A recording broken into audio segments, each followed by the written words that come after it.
Привет! Сегодня я хочу поговорить с вами о DAW-станциях.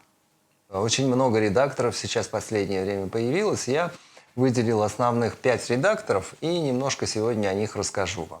Какие это? Cubase, Logic, Pro Tools, Ableton и Fruity Loops. Итак, Cubase и Logic – это немцы. Обе программы появились примерно одновременно. Где-то датировано это 85-м годом прошлого века. И эти программы изначально написаны для создания музыки. Поначалу эти программы работали на таком компьютере, который назывался Atari Monoblock, очень слабенький компьютер, но при этом он очень стабильно и очень четко работал с этими программами. Чем отличался Logic и Cubase? На самом деле, в те времена Cubase назывался Cubase, а Logic назывался Notator. Сначала это была компания C-Lab, потом Imagic. Естественно, это был монохром. Отличались они своей структурой. В Notator была паттерновая структура, когда вы собирали один паттерн, другой паттерн, потом вы могли их комбинировать. В Cubase сразу была линейная структура, то есть вы могли писать трек на несколько частей, потом его делить как угодно. Собственно, вот и все отличие. Итак, Cubase и Logic. Да, что важно, значит, впоследствии компания Apple выкупила Notator, он уже стал называться Logic, потом Logic Pro, и теперь это продукт Apple со всеми вытекающими последствиями. Давайте немножко поговорим об этом.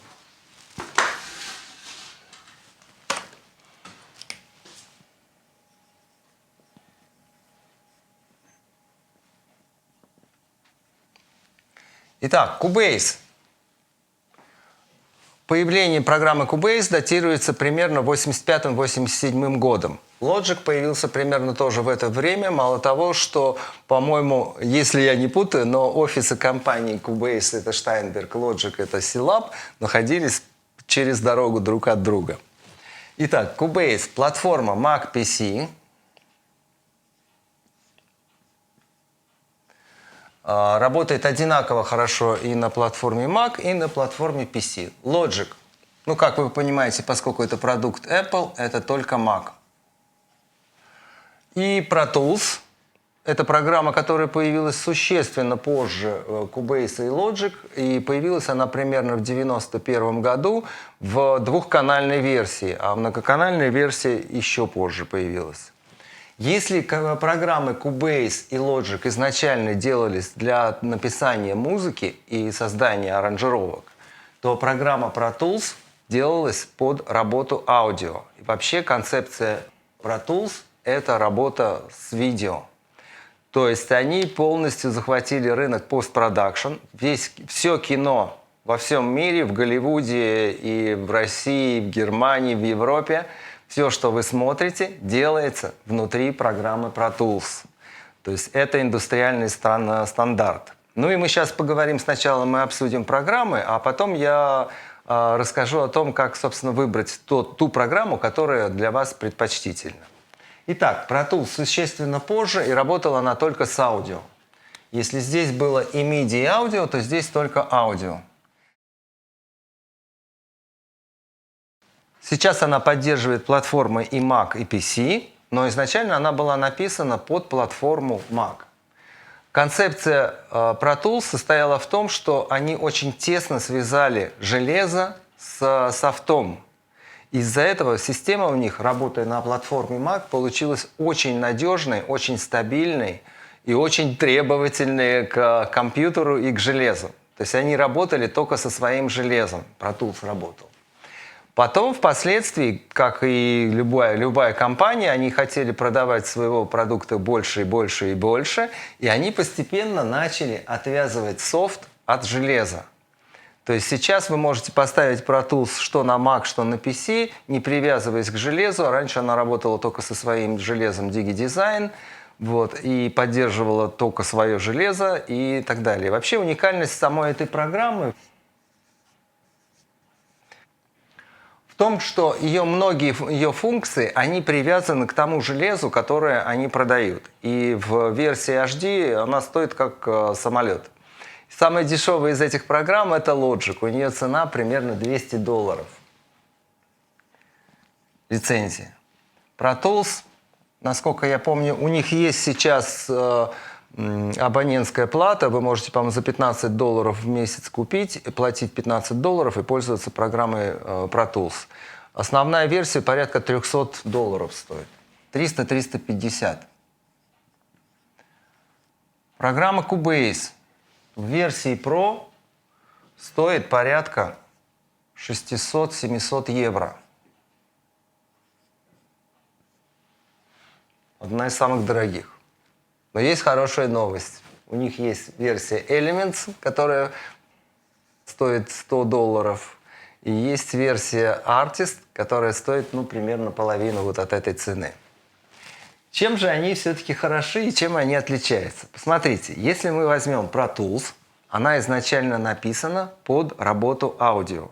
Со временем разработчики понимают, что они теряют огромный рынок аранжировщиков, которые не могут работать в Pro Tools, потому что он не работает с MIDI. Он умел только читать MIDI, а работать в нем было нельзя. И они к нему приплюсовали часть MIDI. То есть было изначально аудио, потом появилась MIDI. То есть MIDI написана позже, а изначально она сделана под аудио. С этой точки зрения для аранжировщиков это не самый удобный продукт, но если вы хотите профессионально заниматься звуком, особенно в кино, то ваш выбор – это Pro Tools. Если у вас Mac или PC, то программа Cubase изначально написана под MIDI, и на работу с MIDI и для работы аранжировщиком позже появилась часть аудио. Сейчас это полноценная workstation, где вы можете записывать, сводить, делать мастеринг и писать музыку, и все это можно делать в одной программе. Примерно по этому же пути пошла и платформа Logic. Они тоже работают и с MIDI, и с аудио. То есть вообще эти программы, они достаточно схожие. Одна единственная проблема, что это продукт Apple, как я уже сказал, со всеми вытекающими последствиями. Какие последствия? Ну, во-первых, весь мир работает с поддержкой VST. VST, VST2, VST3. У Logic у него своя система, и VST он не поддерживает. Но уже давно нашли из этого выход. Сейчас разработчики сразу пишут и под Mac, и под Logic, и под Cubase свои инструменты. Да? У Logic есть все. У них есть и компрессоры, и ревербераторы, встроенные уже в программу, и свои сэмплеры, и свои синтезаторы. То есть с этой точки зрения программа очень удобная. Но до недавнего времени всегда были проблемы, когда вы хотели подключить какой-то сторонний инструмент к Logic, как везде Mac, он сторонних производителей не пускает в свою платформу. Да? То есть вы последние Mac вы даже USB туда воткнуть не можете без переходника. И эта проблема, она осталась с Logic на всю жизнь. Если у вас есть Mac, тогда вы можете рассматривать Logic. Если у вас нет Mac, то Logic вы рассматривать не можете. И по Pro Tools я уже сказал, это фактически вход в постпродакшн. То есть если вы собираетесь профессионально заниматься постпродакшеном, то выбор только Pro Tools. Еще я сказал, что я немножко расскажу о программе Ableton и о программе Fruity Loops. Итак, Ableton. В отличие от этих трех, Ableton появился в начале нулевых. По-моему, 2001 год, какая-то первая версия была. Это программа, которую создали два берлинских диджея. У них мышление диджеев, и они создали эту программу именно для диджеев. То есть, если вы диджей, то логика этой программы для вас будет доступна и понятной. Изначально Ableton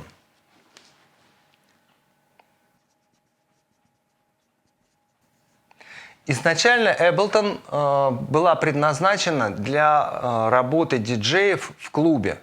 То есть вы создавали какую-то там сессию, дальше вы приходили с компьютером и ланчпадом в клуб и играли живьем в клубе. Но позже возникла такая ситуация. Когда диджей работает в клубе, ему все удобно и все прекрасно, но когда он приходит домой и он хочет сесть и свести свой трек, он вынужден был выходить из Ableton и пользоваться одной из этих программ, которые я уже назвал. И тогда разработчики Ableton, они написали дополнительную часть. Она называется Session. Эта часть позволяет вам сводить, делать мастеринг и продакшн внутри программы Ableton дома. То есть она как бы появилась позже и написана позже. Ну вот это, собственно, ее недостаток, но на самом деле по поводу движков, да, то есть существует мнение, вот Cubase звучит лучше, а кто-то говорит, нет, Cubase звучит хуже, лучше звучит Pro Tools. Вот Pro Tools это да, Pro Tools с железом звучит лучше. Pro Tools в софте это тот же Logic и тот же Cubase. Лет 5-7 назад мы специально проводили тест на суммирование, когда один и тот же мультитрек мы загоняли в разные редакторы и делали просто внутреннее суммирование. Тест показал, что файлы, которые мы получили в Cubase, Logic и Pro Tools, абсолютно идентичны по суммированию. Когда вы работаете со своими плагинами внутри программы, конечно, звучание может отличаться одно от другой. Но сама математика, само суммирование у всех программ на одном уровне и на хорошем уровне. И не скажу какая, но, по-моему, пару программ там отличалось по качеству суммирования, было больше шумов. Возможно, это был Reaper или Fruity Loops. Точно не могу сказать сейчас уже. Достаточно давно все это делалось. И последнее – это Fruity Loops. Да, вот я ее называю так, как она и называлась изначально. Сейчас это называется FL Studio. Итак, FL Studio.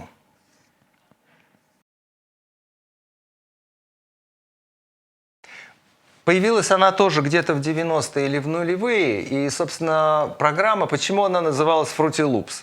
В те далекие годы, работая в Cubase или в Logic, всегда была проблема. Вы не могли сделать полный цикл, не выходя в одной программе. Поэтому, работая в Cubase, мы аранжировку делали в Cubase. Дальше, потом, допустим, какие-то лупы нарезали мы в программе Fruity Loops. Потом мы сводили это все в Cubase или на железе и делали мастеринг. А мастеринг мы делали в программе SoundForge от Sony.